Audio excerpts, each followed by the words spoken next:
Hey everybody. आज ये हमारी थर्ड वीडियो है हमारे यूट्यूब चैनल पे। आज की इस वीडियो में बेसिकली कह सकते हैं कि हमारी जो स्ट्रेटेजी की वीडियोस हैं वो आज से शुरू हो चुकी है और आज मैं आपके सामने 3 इजी स्टेप्स बताने वाला हूं हमारे यूपीएससी सीएसई एग्जाम को क्लियर करने के लिए, ठीक है ना। यहां पे जैसे कि पॉइंट आपके सामने है 3 smart steps to clear the UPSC CSE exam. Okay, तो सबसे पहला जो हमारा स्टेप है वो है रिसर्च। ओके, दूसरा हमारा जो है पॉइंट वो है creating our own unique strategy और थर्ड है इंप्लीमेंटिंग एंड एक्शन। तो इनके बारे में मैं आज आपको डिटेल में बताने वाला हूं, समझाने वाला हूं। देखिए, वैसे तो मैं आपको पूरा का पूरा सिलेबस और स्ट्रेटेजी सब कुछ बताने ही वाला हूं, लेकिन फिर भी आप कैसे और भी ज्यादा स्मार्ट बन सकते हैं आपको भी तो पता होना चाहिए ना कि एग्जाम को क्लियर कैसे करा जाता है, ठीक है ना। आपको भी तो इंडिपेंडेंट होना चाहिए, आपको भी तो एग्जाम की जो निटी ग्रिटी है उसके बारे में पता होना चाहिए। और ये जो फॉर्मूला है ये किसी भी एग्जाम पे लागू होता है। ये एक बेसिक फॉर्मूला है किसी भी एग्जाम को क्लियर करने के लिए या कोई भी लाइफ में गोल अचीव करने के लिए। आप लाइफ में जो भी गोल बनाएंगे किसी चीज से भी रिलेटेड, ये फॉर्मूला आप कहीं पे भी लगा सकते हैं थोड़े बहुत चेंजेस के साथ एज पर रिक्वायरमेंट। ओके, तो हम जब भी कुछ टारगेट बनाते हैं तो पहले हम यही देखते हैं कि मान लीजिए आपको आपके फादर ने बोला कि आप एक पर्टिकुलर जगह पे जाइए किसी काम से, तो सबसे पहले आप क्या करते हैं, रिसर्च करते हैं। आप मान लीजिए दिल्ली में हैं और आपको नोएडा में किसी ऑफिस में जाना है, तो आप पहले रिसर्च करते हैं कि ये ऑफिस कहां पे है एग्जैक्टली नोएडा में, एड्रेस आप उसका देखेंगे। उसके बाद आप रिसर्च करेंगे, गूगल मैप पे जाके देखेंगे, है ना। फिर आपको कुछ वहां से गूगल मैप से नॉलेज मिलेगी। उसके बाद आप क्या करेंगे, आप अपनी स्ट्रेटेजी बनाएंगे कि हम इस टाइम निकलेंगे, इतनी देर में हम पहुंच जाएंगे, 2 घंटे गूगल मैप का टाइम है, हम 10 मिनट पहले निकलेंगे, कैसे निकलेंगे, कहां कहां से जाएंगे। आप जो वेरियस रास्ते हैं, गूगल मैप आपको 3 से 4 जो ऑप्शन बताता है उनमें से आप एक चूज करके यहां से इस रास्ते पे जाएंगे, ठीक है ना। आपने यहां पे अपना बना लिया प्लान पूरा का पूरा रिसर्च करने के बाद, और उसके बाद आप क्या करते हैं, जाते हैं, ठीक है ना। लाइफ में किसी भी काम को अचीव करने के लिए यही हमारा एक बेसिक फॉर्मूला होता है। तो सबसे पहले अब क्योंकि हम यूपीएससी सीएसई के बारे में बात कर रहे हैं तो आपको क्या करना है, टू अंडरस्टैंड द एग्जाम हमें करनी है रिसर्च। ओके, किस लिए, मतलब कि हमें खोजबीन करनी है, हमें किसी चीज को जानना है। किस चीज को जानना है, एग्जाम को जानना है। एग्जाम के कंपोनेंट्स क्या होते हैं, किसी भी एग्जाम के एग्जाम को क्लियर करने के लिए हम जांच सकते हैं किस चीज को, प्रीवियस ईयर क्वेश्चन को, सिलेबस को, ठीक है, एग्जाम की डिमांड क्या है उसको, टॉपर्स की कॉपी को, आंसर रिजल्ट्स को। इन सब चीजों का हम एनालिसिस करके एग्जाम के बारे में 100% तक आइडिया लगा सकते हैं कि एक्चुअली में होने क्या वाला है, क्योंकि कुछ सालों से वैसा ही होता आ रहा है। तो आप क्या करेंगे, you must know where are you going and what are you going for. तो आपको कम से कम यह पता होना चाहिए, आप अपनी साल 2 साल 5 साल यहां पे इन्वेस्ट करने वाले हैं तो आपको पता होना चाहिए कि आपको जाना कहां है और आप किस चीज के लिए जा रहे हो। अब यहां पे हाउ टू रिसर्च एक बात आती है कि ये रिसर्च हम कैसे करें। तो सबसे पहले आता है previous year questions, brain of examiner. आपको क्या करना है, प्रीवियस ईयर क्वेश्चन को उठाना है, 5-5 साल के प्रीवियस ईयर क्वेश्चन आपको उठाने हैं। उससे क्या होगा, जब आप एनालिसिस करेंगे, वो कैसे करेंगे वो भी मैं आपको बताऊंगा, पूरा तरीका भी बताऊंगा, करके तो मैं बताऊंगा ही, वीडियोस तो आपके लिए आएंगी कि कैसे मैंने यहां पे एनालिसिस आपके लिए किया है, लेकिन आपको तरीका भी बता दूंगा। फिर देखिए previous year questions, brain of examiner. इससे क्या होता है, आपको एग्जामिनर का जो ब्रेन है वो पता चलता है कि एग्जामिनर अपने दिमाग को कैसे इस्तेमाल कर रहा है, कैसे वो क्वेश्चंस को यहां पे पुट कर रहा है, कैसे वो 2 चीजों को मिक्स कर रहा है, कैसे वो इकोनॉमी और पॉलिटी के क्वेश्चन मिक्स करके लेके यहां पे आ रहे हैं, ठीक है ना। आजकल आपने देखा होगा कि जब प्रीलिम्स के भी जैसे कि रिसेंटली एनालिसिस आए हैं तो उसमें क्या है, काफी सारे ऐसे क्वेश्चन, अराउंड 15-20 क्वेश्चन ऐसे हैं जो ना पूरी तरीके से पॉलिटी के हैं ना पूरी तरीके से इकोनॉमी के हैं, वो मिक्स हैं, या फिर कई बार हिस्ट्री और पॉलिटी मिक्स होके आती है। तो आपको प्रॉपर तरीके से पता चलेगा कि एग्जामिनर कैसे क्वेश्चन को फ्रेम कर रहा है, क्या वो क्वेश्चन ज्यादा करंट अफेयर के पूछ रहा है या वो करंट में भी एक अगली स्टेज आती है कि कंटेम्परेरी। करंट क्या होता है, जो आपके यहां पे हम मानते हैं कि 6 महीने में या साल में, साल 1.5 साल में जो हुआ है। कंटेम्परेरी होता है जो उस दौर का है, जो 5 साल 4 साल या 8-9 साल में होता आ रहा है। तो वो क्वेश्चन कहां से लाया है, वो क्वेश्चन को स्टैटिक पोर्शन से लाया है, बिल्कुल करंट से लाया है, कंटेम्परेरी से लाया है, किस तरीके से उसने क्वेश्चन को पुट किया है, वो पूछना क्या चाहता है और कैसे वो प्रीलिम्स में आपको ऑप्शन देके उलझा रहा है। ठीक है ना, आप अगर ये पूरा तरीके से 5 साल के जो क्वेश्चन में है, एक एक क्वेश्चन को अगर आप एनालिसिस करेंगे तो आप मान के चलिए यूपीएससी में आपका 50-60% काम हो चुका है। आप बहुत ज्यादा आगे आ गए हैं बाकी सभी से। ओके, इसके बाद है सिलेबस, सेट प्रिसाइज बाउंड्री। तो आपका यहां पे एक बाउंड्री आपको सेट करनी है, कितना आपको पढ़ना है। आपने देखा होगा कोई एस्पिरेंट 100 किताबें अपने घर पे रख के बैठा है, कोई यहां पे बोल रहा है कि मैंने सिर्फ 6 महीने की तैयारी में एग्जाम क्लियर किया है, कोई बोल रहा है मुझे 5 साल हो गई है कभी क्लियर ही नहीं हुआ। ऐसे भी लोग हैं जो 35-35 की एज तक लगे हुए हैं, 25 से लेके 35 तक 10-10 साल तक वो तैयारी कर रहे हैं, एग्जाम क्लियर नहीं हो रहा है। तो आपको ना एक प्रिसाइज बाउंड्री की आपको पता होना चाहिए कि ये आपकी बाउंड्री है और इसके अंदर जितने आपने रिसोर्सेज सेट किए हैं इससे बाहर आपको नहीं जाना है। क्योंकि यूपीएससी सीएससी जो एग्जाम है ना, सबसे बड़ी इंडिया में हमारे जो यूपीएससी सीएससी के एस्पिरेंट्स हैं सभी, उन्होंने जो गलती करी है वो ये है कि कभी भी डिमांड को नहीं समझा, कभी भी सोर्सेज को अपने एकदम फिक्स नहीं किया, बाउंड्री में नहीं किया। यहां पे क्या करते हैं, किसी ने भी कोई भी किताब बता दी और पढ़ने लग गए। नहीं, ऐसा नहीं होता है। आपको अपनी एक बाउंड्री सेट करनी है, इससे बाहर आपको जाना ही नहीं है। लेकिन ये बाउंड्री हमें पूरी रिसर्च करने के बाद सेट करनी है। ठीक है ना, हम जितना चीजों को जानेंगे उतना अच्छा हम अपने लिए एक प्लान बना पाएंगे।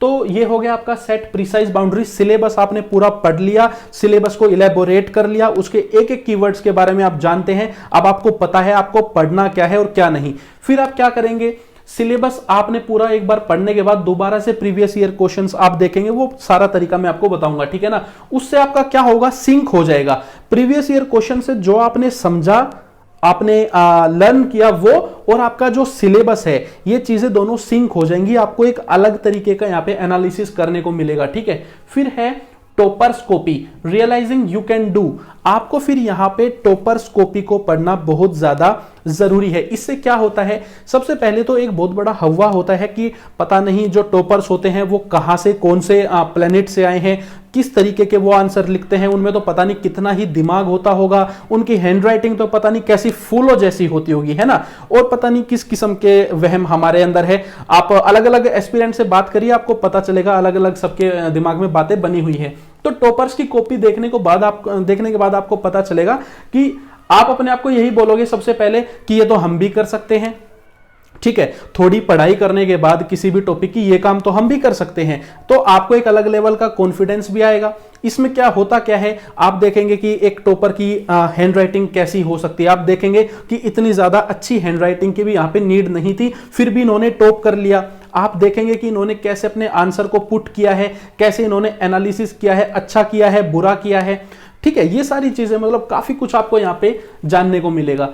फिर आती है इसके बाद strategy videos, blogs to not invent the wheel again. आप यहां पे क्या करेंगे, आप यूट्यूब पे जाएंगे, काफी सारी हजारों की मात्रा में जो टॉपर्स की स्ट्रेटेजी है वो उठा के देखेंगे, पिछली 2 से 3 साल की कम से कम 100 स्ट्रेटेजी तो देखी जा सकती है, इसमें कोई इशू नहीं है। आपको करना क्या है, हर एक स्ट्रेटेजी में से आपको सिर्फ 2 से 3 पॉइंट ही निकालने हैं जो यूनिक है। देखिए, जो सोर्सेज है ना वो सभी सेम बताएंगे, ऑलमोस्ट सेम होंगे। कितना फर्क होगा, 19-20 का फर्क होगा सोर्सेज में। ठीक है ना, कोई अलग थोड़ी सी किताब बता देगा, 1-2 किताबें, इससे ज्यादा कुछ डिफरेंस क्रिएट नहीं होने वाला है। तो सोर्सेज तो आपको पता चल जाएंगे 5 से 10 वीडियोस में कि क्या है। ठीक है ना, लेकिन कुछ यूनिक पॉइंट्स बताएंगे अपनी तैयारी के, कि हमने, मान लीजिए कोई टॉपर बताता है कि हम जब पढ़ रहे थे तो हमने अपने जब पढ़ते थे अखबार या कोई किताब, तो हमें जब लगता था कि ये पॉइंट प्रीलिम्स में पूछा जा सकता है, इसके ऊपर यहाँ पे एक ऑब्जेक्टिव क्वेश्चन आ सकता है, तो उस पे पी लगा दिया। कोई क्वेश्चन अगर कोई टॉपिक ऐसा लगता है कि जिसके ऊपर हम ये मेंस में आ सकता है, उसके सामने हमने एम लिख दिया, ताकि जब प्रीलिम्स की तैयारी करें तो जिन भी पॉइंट्स के सामने पी लिखा है उनको रिवाइज किया जा सके। सिमिलरली जब मेंस की तैयारी करें तो एम जहां पे लिखा है उनको रिवाइज किया जा सके, है ना। तो एक यूनिक स्ट्रेटेजी हो गई। तो इस टाइप की चीजें आपको यहां पे एक्सट्रैक्ट करके निकालनी है, ताकि आप काफी सारी नई चीजें, यूनिक चीजें अपनी स्ट्रेटेजी में ऐड कर पाओ, तेजी से आगे बढ़ पाओ, है ना। तो हमें क्या करना है, अगर स्ट्रेटेजी हमने अच्छे से जान ली है, देख ली, तो हमें क्या करना है, व्हील को दोबारा से, पहिए का निर्माण दोबारा से हमें आविष्कार करने की जरूरत नहीं पड़ेगी। ठीक है ना। फिर इसके बाद है resource analysis on the basis of above knowledge, ये सबसे इंपॉर्टेंट है, ठीक है ना। आपने जब ये सारे काम कर लिया, आपने प्रीवियस ईयर क्वेश्चंस को जान लिया है, सिलेबस को जान लिया है, बहुत ज्यादा इंटेलिजेंट हो जाएंगे ये दो काम करने के बाद। टॉपर्स की कॉपी देख ली आपने, ठीक है ना, स्ट्रेटेजीज देख ली, या फिर आपने ब्लॉग्स देख लिया, अगर वीडियो नहीं तो आप इंटरनेट पे आर्टिकल भी देख सकते हैं। इसके बाद है रिसोर्स एनालिसिस, आपने जितने भी रिसोर्सेज लिखे हैं कि हमें ये किताबें पढ़नी है, फिर आपको उनका एनालिसिस करना है। एनालिसिस कैसे करेंगे? आपको अब पूरा सिलेबस तो पता है, तो आपको यह भी पता होगा कि कौन सी चीजें एग्जाम में आएंगी और कौन सी नहीं आएंगी। अब कुछ यहां पे टॉपर्स आके ये बोल देते हैं कि हमने 11th और 12th क्लास की सोशियोलॉजी पढ़ी है इंडियन सोसाइटी पोर्शन के लिए। अब क्योंकि आप यहां पे बहुत ज्यादा स्मार्ट हो, आपने सिलेबस पूरा का पूरा पढ़ लिया है और आपको टॉपिक्स याद हैं कि कौन से टॉपिक्स आने वाले हैं हमारे इंडियन सोसाइटी पोर्शन में, तो 11th-12th की जो बुक है उसका 50 to 60% पोर्शन हमारे एग्जाम के लिए इररिलेवेंट है, हमारे लिए काम का नहीं है, तो वो आप एकदम निकाल देंगे और जो आपके लिए जरूरी है सिर्फ आप वही पढ़ोगे। तो हुई ना एक स्मार्ट सोच यहां पे, ठीक है। इसी तरीके से आपका पॉलिटी हो गया, पॉलिटी में मान लीजिए कोई भी किताब है, आप उसका एनालिसिस कर सकते हैं। जनरल चीजें बोल दी जाती हैं, सबसे बड़ी गलती यहीं पे होती है कि 6 to 12 एनसीईआरटी पढ़ लो, पूरी की पूरी एम लक्ष्मीकांत पढ़ लो, ये भी पढ़ लो, वो भी पढ़ लो, बड़ी बड़ी किताबें बता देते हैं और आप उन किताबों को पढ़ते पढ़ते पहली बात तो आपके अंदर वो कॉन्फिडेंस ही नहीं आता कि आप इन किताबों को कभी पढ़ भी पाओगे। अगर वो सारी किताबें आपके सामने रख दी जाए ना, आप सीधा मना कर दोगे मुझे नहीं बनना आईएएस, है ना। तो सबसे बड़ी प्रॉब्लम यही है कि आपकी जर्नी को लंबा बना दिया जाता है। अब जितना ज्यादा बर्डन आपके ऊपर डालोगे, मैंने पहले भी एक एग्जांपल दिया था कि आपके सर पे अगर 50 किलो वेट रखा जाए, ठीक है ना, तो आप मान लो 10 की स्पीड से चलोगे, लेकिन अगर आपके सर पे 10 केजी का सिर्फ वेट है, मतलब कि 5 गुना कम है, तो क्या आप और ज्यादा स्पीड से आगे नहीं बढ़ोगे? तो जितना ज्यादा वेट होगा उतनी आपकी स्पीड मंदी होती जाएगी ना। सिमिलरली जितने ज्यादा आपके सोर्सेज होंगे, बढ़ते जाएंगे, जिसकी कोई हद ही नहीं है, ठीक है ना, इतनी सारी किताबें हैं, तो क्या आपकी जर्नी लंबी नहीं होती चली जाएगी? क्या आपको ज्यादा टाइम नहीं लगेगा एग्जाम को क्लियर करने के लिए? तो ये आपको पता होना चाहिए। तो आपको यहां पे अपना टाइम और एफर्ट्स को सेव करना है। ये हुई आपकी यहां पे रिसर्च, स्मार्ट रिसर्च। अब आप ये काम करने के बाद आपसे ज्यादा इंटेलिजेंट एस्पिरेंट कोई हो ही नहीं सकता, ठीक है ना। आपके बराबर कोई हो सकता है, आपसे ज्यादा कोई नहीं होगा। फिर इसके बाद यहां पे है स्टेप 2 है creating our own unique strategy. अब यूनिक स्ट्रेटेजी बनाना बहुत ज्यादा जरूरी है। यूनिक स्ट्रेटेजी क्या होती है वो समझिए। आपको यह देखना है कि आपको कौन सी चीजों में पकड़ है ज्यादा, कौन सी में नहीं है। ओके, मान लीजिए आपकी इंग्लिश काफी अच्छी है, तो आपको इंग्लिश को तैयार करने की ज्यादा जरूरत ही नहीं है। इंग्लिश आपके प्रीलिम्स में सीसेट में भी आ सकती है, फिर आपकी क्वालिफाइंग में भी आ सकती है।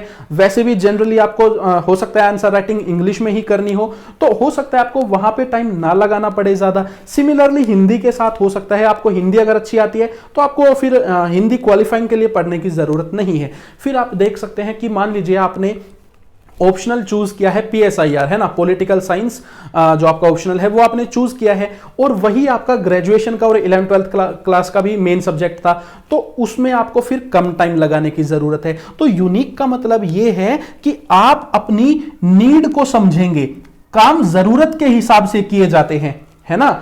आप हम भगवान ने जो हमारा शरीर बनाया है उसकी जो जरूरत है, अगर हम उसके हिसाब से मान लीजिए खाना खाते हैं तो हम ज्यादा हेल्दी रहेंगे। और अगर हम यहां पे सरप्लस में खाना खाएंगे, ज्यादा एक्स्ट्रा खाना खाएंगे, अपनी बॉडी को परेशान करेंगे, तो क्या होगी? दिक्कत होगी, है ना, फैटीग होगी, फैट होगा, बहुत सारी प्रॉब्लम होगी। सिमिलरली हमें यहां पे अपनी नीड को पहचानना है, नीड पहचाननी बड़ी जरूरी है।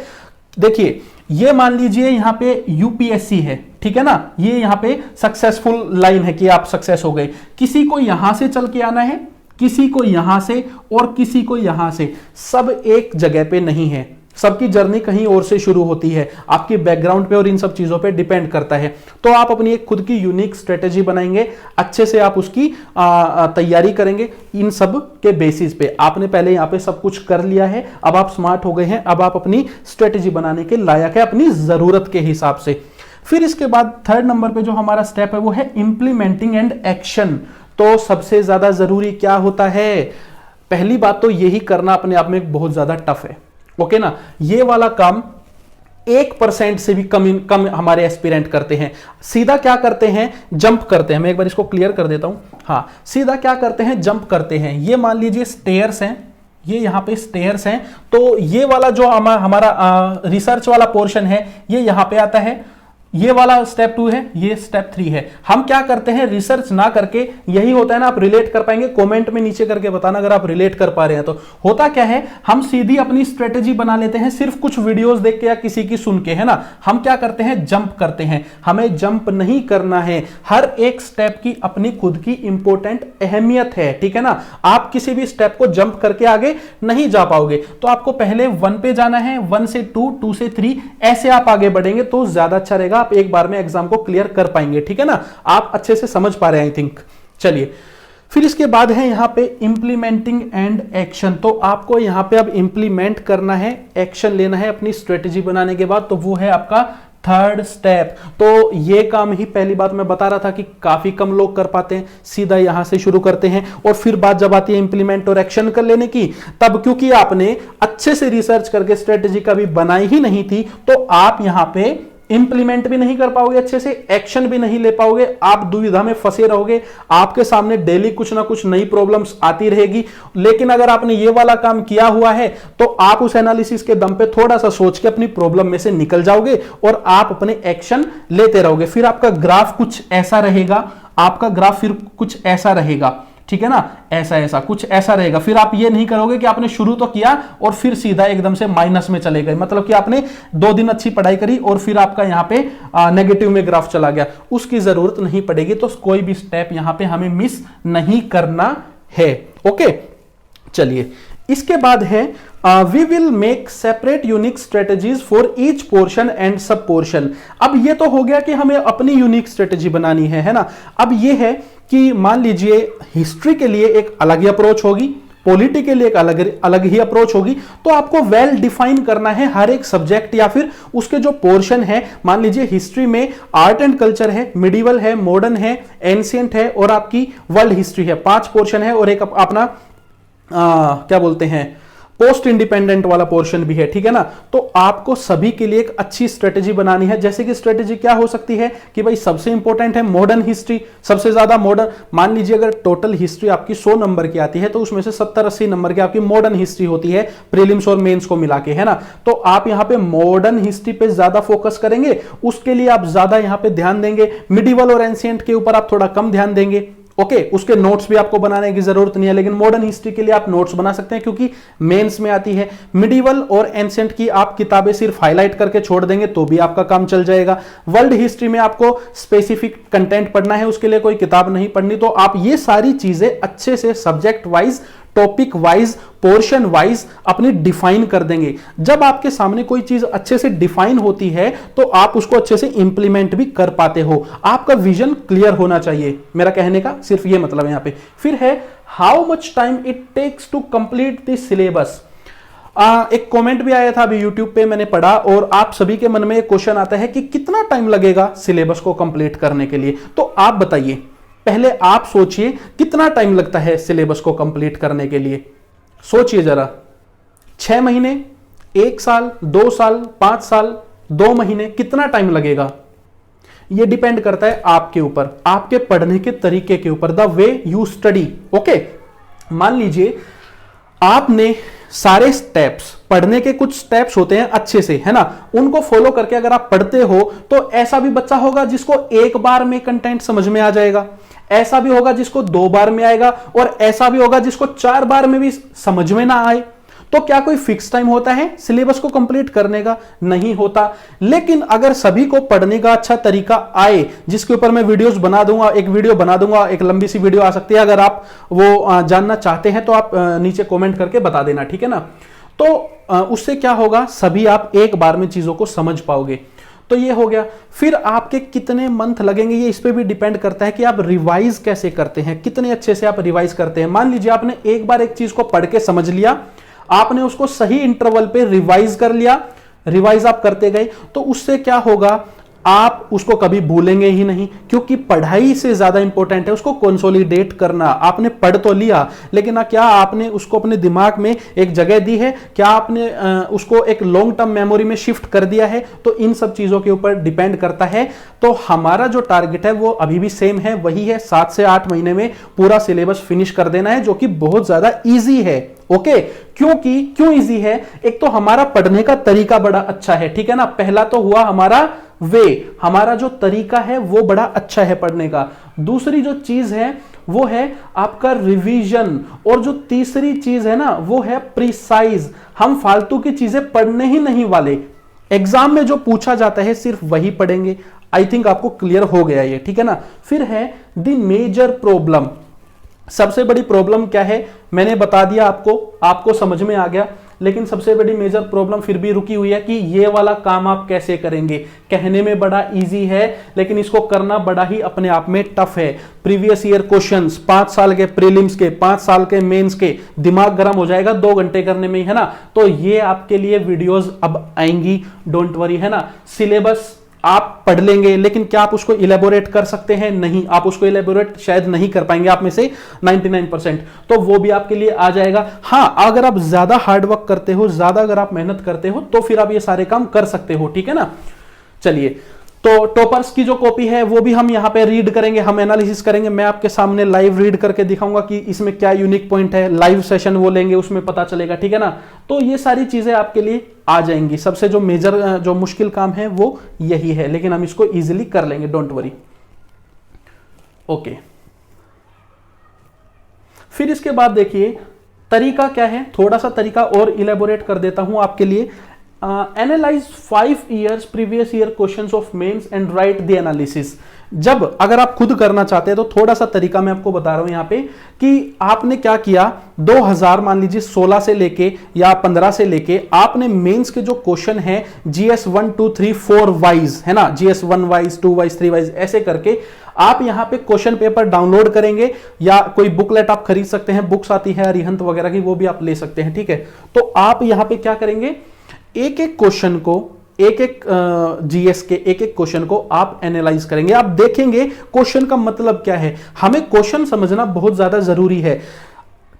कई ऐसे एस्पिरेंट्स हैं जिन्होंने मेंस का एग्जाम दिया है, उन्होंने बाद में रियलाइज किया कि हमें तो क्वेश्चन पढ़ना ही ढंग से नहीं आया था, हमें यह पता ही नहीं था कि क्वेश्चन में एक्चुअली पूछा क्या गया है, कि क्या क्वेश्चन का एक पार्ट है, 2 पार्ट है, या 3 पार्ट में क्वेश्चन को पूछा गया है। ओके, और क्या क्या पूछा गया है। हम क्या करते हैं, एक बार क्वेश्चन को रीड करते हैं और उसका आंसर लिखना शुरू कर देते हैं, और उसके बाद जो आपके एस्पिरेंट्स है वही बताते हैं खुद ही कि हमने यहाँ पे पूरा अपना क्वेश्चन पढ़ के उसका आंसर भी दे दिया, और फिर पता चला कि इसमें तो कुछ और चीजें भी पूछी गई थी। इसीलिए बोला जाता है कि क्वेश्चन को 2 से 3 बार कम से कम पढ़ना चाहिए, तभी जाके वो क्वेश्चन अच्छे से समझ में आता है। और क्वेश्चन में कुछ कीवर्ड्स होते हैं, जैसे एनालिसिस कीजिए, क्रिटिकली एग्जामाइन कीजिए, ठीक है ना, एस्टेब्लिश कीजिए, डिफाइन कीजिए। तो हर एक कीवर्ड का 20-25 कीवर्ड होते हैं, हर एक का मतलब अलग अलग होता है, और जैसा उसका मतलब है उसी तरीके से उसका आंसर भी दिया जाता है।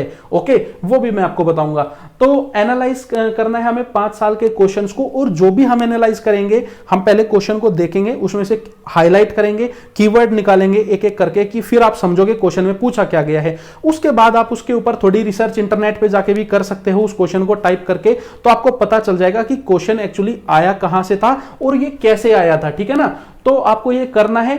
इस करने में भी सबसे ज्यादा जो इंपॉर्टेंट चीज है दोस्तों, वो याद रखना, वो है कि इस एनालिसिस को आप लिखें, साथ साथ लिखना बड़ा जरूरी है। लिखोगे नहीं ना तो वो आएगा और चला जाएगा। लिखना बड़ा जरूरी है ताकि आप उसको बाद में जब आपका पूरा एनालिसिस हो जाए तो आप उसमें से कुछ यूनिक पॉइंट्स एक्सट्रैक्ट कर सके, निकाल सके, अपने लिए अपनी स्ट्रेटेजी में शामिल कर सके, अपने आप को उस चीज से कंपेयर कर सके कि क्या मेरे अंदर ये एबिलिटी है, क्या मुझे ये जानना चाहिए। तो उस हिसाब से आप अपनी एक अच्छी स्ट्रेटेजी फिर बना पाएंगे। सिमिलर काम आप करेंगे यहां पे प्रीलिम्स के क्वेश्चन के साथ, जैसे कि आपने मेंस के साथ किया था। इसके बाद है 5 lines on each keyword of this syllabus. इसमें क्या है, आपका जैसे मैंने बताया था सिलेबस आपको पूरा पढ़ना है, तो जो नोटिफिकेशन आपके सामने होती है वो डाउनलोड कीजिए, 2020 वाली अभी कर लो। उसमें सिलेबस लिखे हैं GS 1 2 3 4 के, उसमें आपके एक एक कीवर्ड लिखे हैं। हर एक कीवर्ड को इंटरनेट पे सर्च कीजिए, विकिपीडिया या कोई और आर्टिकल खोलेंगे, उस पर आप थोड़ा पढ़िए। एक टॉपिक को कम से कम 15 से 20 मिनट तो दे ही सकते हैं, पढ़िए। और पढ़ने के बाद जो इंपॉर्टेंट लगे तो 5-5 लाइन में या आधे पेज में आप हर एक कीवर्ड के ऊपर नोट्स बना लीजिए। ये करने के बाद होगा क्या, means to know what it is all about. आपको पूरा आइडिया लग जाएगा कि ये एग्जाम किस चीज के बारे में है, ठीक है ना। देन इसके बाद है extract the demand of examination written in notification, ठीक है ना, make notes and work on them with plan. आप क्या करेंगे, नोटिफिकेशन में कुछ कीवर्ड्स लिखे हुए हैं, यूपीएससी खुद ही बता रहे कि हमें क्या चाहिए एक एस्पिरेंट से, ठीक है ना, हम किसको एक ऑफिसर बनाएंगे, तो उन सारे कीवर्ड को आप निकाल के लिख लीजिए। आपको यहां पे नोटिफिकेशन को रीड नहीं करना है, नोटिफिकेशन को आपको स्टडी करना है। रीडिंग और स्टडिंग में काफी ज्यादा अंतर होता है। तो स्टडी करने के बाद आप क्या करेंगे, उन कीवर्ड्स को लिखेंगे, फिर आप देखेंगे कि आपका लेवल क्या है इन चीजों में, एनालिसिस आप कितना अच्छा कर सकते हो, ठीक है ना, क्रिटिकली आप कितना अच्छा एनालाइज कर सकते हो, प्रोज एंड कॉन्स आप कैसे देख सकते हो चीजों की, ये सब चीजें आपको यहां पे क्लियर कर लेनी है। देन इसके बाद है टॉपर्स आंसर कॉपीज। आपको यहां पे जो टॉपर्स की आंसर कॉपीज होती है उनको पढ़ाई करनी है, जैसे मैंने पिछली स्लाइड में बताया था, study and analyse, right what ever you observe. तो आपको इनको यहां पे एनालाइज करना है और जो भी आपकी ऑब्जर्वेशन है उसको भी आपको राइट करना है, बड़ा अच्छा है। You are knowing yourself too. तो यहां पे आप सिर्फ एक टॉपर की कॉपी पढ़ के टॉपर को नहीं जान रहे हो, आप को भी पता है जब आप टॉपर की कॉपी पढ़ते हो तो आप हमेशा अपने आप से उसको कंपेयर करते हो, ठीक है ना, आपका जो सबकॉन्शियस दिमाग है वो खुद ही यहाँ पे कंपैरिजन में लग जाता है। तो आप जब कंपैरिजन कर रहे हो तो आप अपने आप को भी जान रहे हो। आप कई बार बोलोगे अरे यार इससे अच्छा तो मैं लिख देता, अरे यार इससे अच्छी हैंडराइटिंग तो मेरी है, अरे यार यहाँ पे मैं ये पॉइंट लिख सकता था, इसने तो ये लिखा ही नहीं, अरे यार यहाँ पे मैं डायग्राम ला सकता था या फ्लो चार्ट लेके आ सकता था। तो आप अपने आप को भी जान रहे हो यहाँ पे, ठीक है ना। फिर इसके बाद है वॉच टॉपर्स वीडियोस, ठीक है ना, लॉन्ग वंस, और read articles, extract few points and right. जैसे कि मैंने पीछे बताया उसी को थोड़ा यहाँ पे इलेबोरेट किया मैंने कि जो टॉपर्स की वीडियोस हैं उनको आप यहाँ पे देखिए। जो लंबी वीडियोस हैं 1 1.5 2 घंटे वाली, छोटी वीडियोस में कोई अपनी जर्नी नहीं बता सकता, वो मत देखिए आप 10-20 मिनट वाली, ठीक है। तो टॉपर्स की वीडियोस आप यहाँ पे देखेंगे। उसके बाद क्या करेंगे, या फिर आप इंटरनेट पे गूगल पे जाके उनके आर्टिकल्स भी देख सकते हैं। काफी सारे टॉपर्स ऐसे होते हैं जो अपने ब्लॉग्स या आर्टिकल्स यहाँ पे लिखते हैं, ठीक है ना, और उनमें से कुछ पॉइंट्स आप अपने यहाँ पे निकाल के लिख लेंगे। उसके बाद आता है now make your own strategy. तो जैसे मैंने पिछली वाली में बताया था, आप अपनी यहाँ पे खुद की यूनिक स्ट्रेटेजी आप बना सकते हैं। ओके, फिर इसके बाद है, देखिए सबसे ज्यादा जो एग्जाम का इंपॉर्टेंट पार्ट है वो है आंसर राइटिंग, मोस्ट इंपॉर्टेंट है ना। देखिए प्रीलिम्स तो एक बैरियर है, एक फिल्टर है भीड़ को हटाने के लिए, ठीक है ना। प्रीलिम्स की स्ट्रेटेजी में मैं बताऊंगा, इजी है। मेनली आप जब मेंस की तैयारी करोगे तो आपकी प्रीलिम्स की तैयारी ऑटोमेटिकली उसमें हो जाएगी। सिर्फ कुछ ऐसे एलिमेंट्स जो हमें एक्स्ट्रा ऐड करने हैं वो मैं आपको सब डिटेल में समझा दूंगा। लेकिन सबसे इंपॉर्टेंट क्या है, आंसर राइटिंग। आपका ऐसे भी तो एक आंसर ही है, क्वालिफाइंग में भी आपको आंसर ही लिखने हैं, ऐसे में भी आंसर ही लिख के आने हैं, बेसिकली GS 1 2 3 4 में भी आंसर लिखने हैं और आपके ऑप्शनल में भी आंसर लिखने हैं। तो आपकी आंसर राइटिंग सबसे ज्यादा इंपॉर्टेंट है, इसी के हिसाब से आपकी यहाँ पे रैंक भी आने वाली है, ठीक है ना। चलिए, तो इसमें पॉइंट नंबर 1 है यहाँ पे, अराउंड 15 के aspirants have good amount of knowledge, so what makes difference. 15,000 ऐसे एस्पिरेंट्स होते हैं, 14 से 15,000 के आसपास, जो मेंस में जाते हैं हर बार, है ना, हर साल लगभग इतने ही होते हैं, 13 से 15,000 के आसपास। तो सभी को अच्छा अमाउंट यहां पे है नॉलेज का। प्रीलिम्स उन्होंने क्लियर किया है, यूपीएससी ने उनको मेंस के लिए बुलाया है, तो कोई मजाक तो है नहीं। सो डिफरेंस किस चीज का आता है, तो फिर वो जो बाकी के 1000 लोग होते हैं जो सेलेक्ट होते हैं, उनमें से भी जो 100-200 टॉप रैंकर होते हैं, उनमें और इन 15,000 में क्या डिफरेंस है उसके ऊपर जानना बड़ा जरूरी है। देखिए जो डिफरेंस है ना वो है आपकी आंसर राइटिंग जो है वो यूनिक होनी चाहिए। आपके आंसर में कुछ ऐसी चीजें लिखी हो जो एग्जामिनर को ज्यादा इंप्रेस कर दे, एग्जामिनर को ज्यादा यूनिक लगे। हो सकता है आपने कोई ऐसे अच्छे फैक्ट डाले हो अपने आंसर में, डायग्राम डाली हो। आंसर राइटिंग जो आपकी हैंड राइटिंग है उसका भी इफेक्ट होता है। सीधा सीधा यूपीएससी ने अपनी नोटिफिकेशन में बताया है कि जो आपकी हैंड राइटिंग होती है वो अच्छी या बुरी के हिसाब से भी आपके नंबर यहाँ पे घटते बढ़ते हैं, ठीक है ना। तो उस पर भी डिपेंड कर सकता है। तो ये सारी चीजें आपकी यहाँ पे होती है। फिर यूनिकनेस में आपका क्या गया कि आपने ज्यादा रिसर्च करके किसी टॉपिक को पढ़ा है, आपने ज्यादा उस पर एनालिसिस किया है, तो वो आपने वहां पे ऐड कर दिया। किसी इंपॉर्टेंट पर्सनैलिटी का आपने यहाँ पे रेफरेंस देके उसकी कही हुई बात को ऐड कर दिया। तो यही सब चीजें होती हैं यूनिकनेस में। तो but how to bring uniqueness, लेकिन इस यूनिकनेस को कैसे लेके आए अपनी आंसर राइटिंग में, as everyone is using same sources. क्योंकि हर एक इंसान तो सेम सोर्सेज ही यूज कर रहा है ना, 19-20 का अंतर होता है। सभी वही किताबें पढ़ रहे हैं, वही अखबार पढ़ रहे हैं, वही कोचिंग इंस्टीट्यूट्स हैं, वही कोचिंग के नोट्स हैं, तो कैसे ये डिफरेंस यहां पे आ रहा है, ठीक है ना। The difference comes with the way you study. ये डिफरेंस जो आता है ना, ये जो 7-8 महीने पहले से अलग तरीके से यूनिक जो तैयारी करता है ना, यूनिक तरीके से जो पढ़ता है, वही यूनिक तरीके के आंसर लिख सकता है। ऐसा नहीं है कि आपने पढ़ा कन्वेंशनल है और आप आंसर राइटिंग यूनिक कर दोगे, ऐसा कुछ जादू नहीं होने वाला है, ठीक है ना। तो यही मैं आपको यहां पे बताने वाला हूं। सो क्रिएट योर ओन बुकलेट्स। आपको हर एक कीवर्ड के ऊपर, जीएस 1 2 3 4 के हैं या बाकी जो भी हैं, हर एक कीवर्ड के ऊपर एक बुकलेट बनानी है, 8 से 10 पेज की, 6 से 10 पेज की। उसमें आप उस टॉपिक के बारे में स्टैटिक जो जानकारी है, उसकी जो बेसिक जानकारी है, एक लेवल डीप वाली जनरल से, वो आप उसमें लिख लेंगे। ये सब मैं आपको वैसे आगे बताऊंगा भी, ठीक है ना। वो आप उसमें लिखेंगे, उसमें आप अपने बाकी के पॉइंट्स भी ऐड करेंगे। करंट अफेयर का कोई भी अगर मैटर है, न्यूज़पेपर का है या मैगजीन का है, वो भी वहीं पे डालेंगे, कंटेम्परेरी भी वहीं पे डालेंगे। So create your own booklets on each topic and then add extra points by research on internet. यहां से आपकी यूनिकनेस स्टार्ट होती है, ठीक है ना। एक सेकेंड, हाँ जी, तो यहां से आपकी यूनिकनेस ये स्टार्ट होती है कि आपने एक्स्ट्रा पॉइंट डालने शुरू कर दिए हैं इंटरनेट पे रिसर्च करके। अब ये जो इंटरनेट की रिसर्च है, ये आपको कैसे स्मार्ट बनाती है वो समझिए। सर्च द टॉपिक, सबसे पहली बात, जिस भी कीवर्ड के ऊपर कुछ करंट में आ रहा है या कुछ भी चल रहा है, उसको आप इंटरनेट पे सिर्फ लिख दीजिए।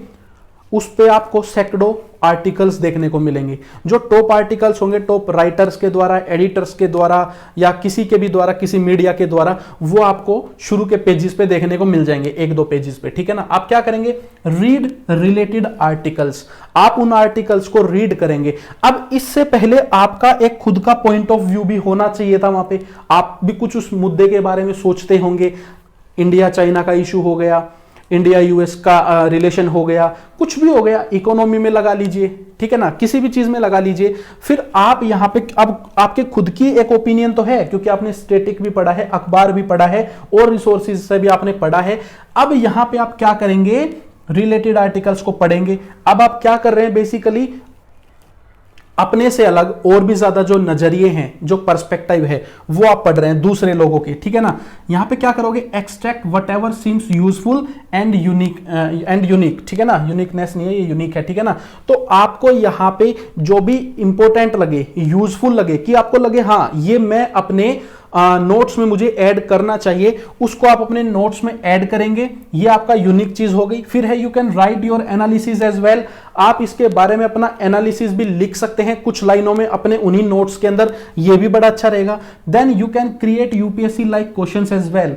और आप इन्हीं के ऊपर खुद ही, क्योंकि आपने पहले पूरा काम कर लिया है, आपको पता है कैसे यूपीएससी क्वेश्चन पूछता है, तो आप खुद के कुछ क्वेश्चंस बना के और कम टाइम में अपने आंसर्स भी यहां पे लिख सकते हैं। इसका पर्पस सिर्फ ये है कि आप अपनी मेंटल एक्सरसाइज ज्यादा कर रहे हैं। आपने देखा है जिम में जो ज्यादा यहां पे वर्कआउट करता है, जितना ज्यादा वर्कआउट करता है, जितना ज्यादा न्यूट्रिशन लेता है, तो उतना ही उसकी मसल्स बिल्टअप होती है। सिमिलरली यहां पे न्यूट्रिशन का काम करेगी एक्स्ट्रा नॉलेज, है ना।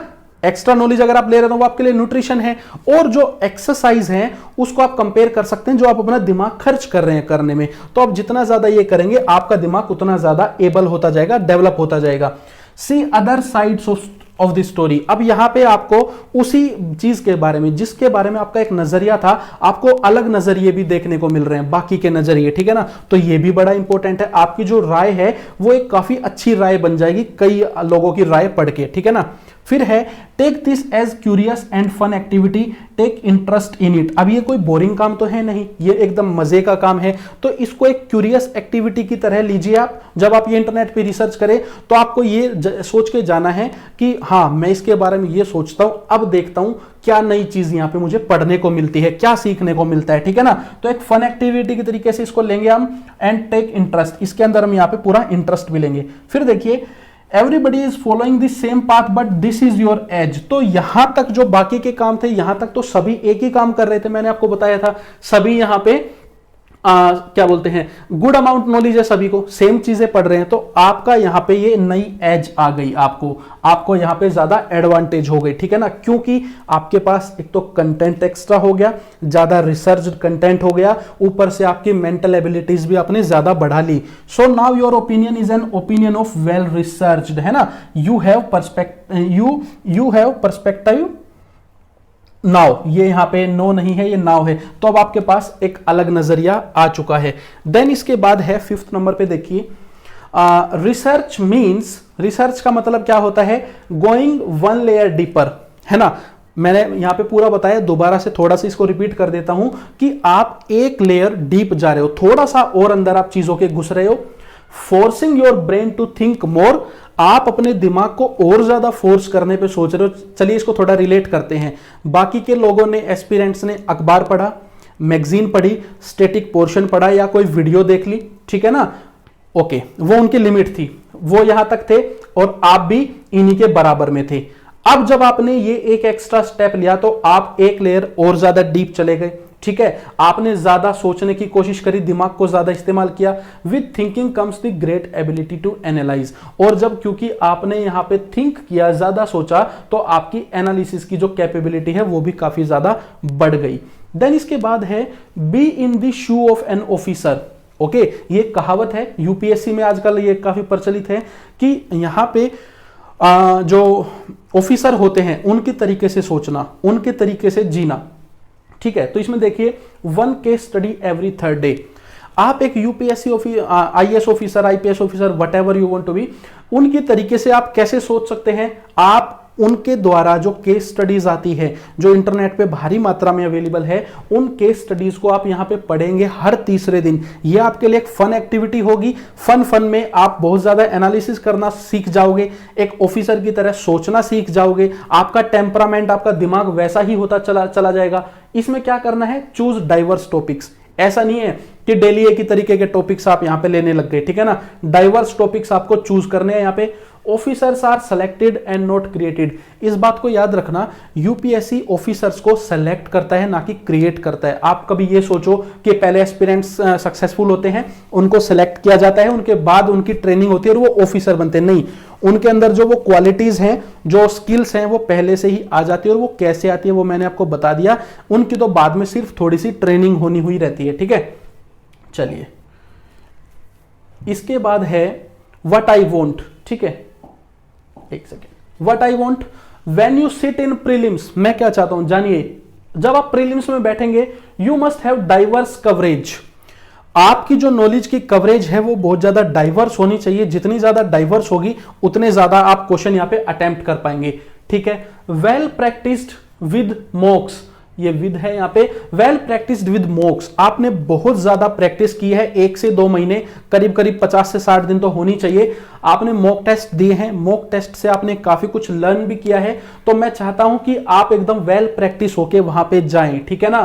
Prepared with your own question bank, ये क्वेश्चन बैंक के बारे में मैं आपको बताऊंगा आने वाली स्ट्रेटेजी की वीडियोस में, बहुत ज्यादा यूनिक पॉइंट है ये, ठीक है ना।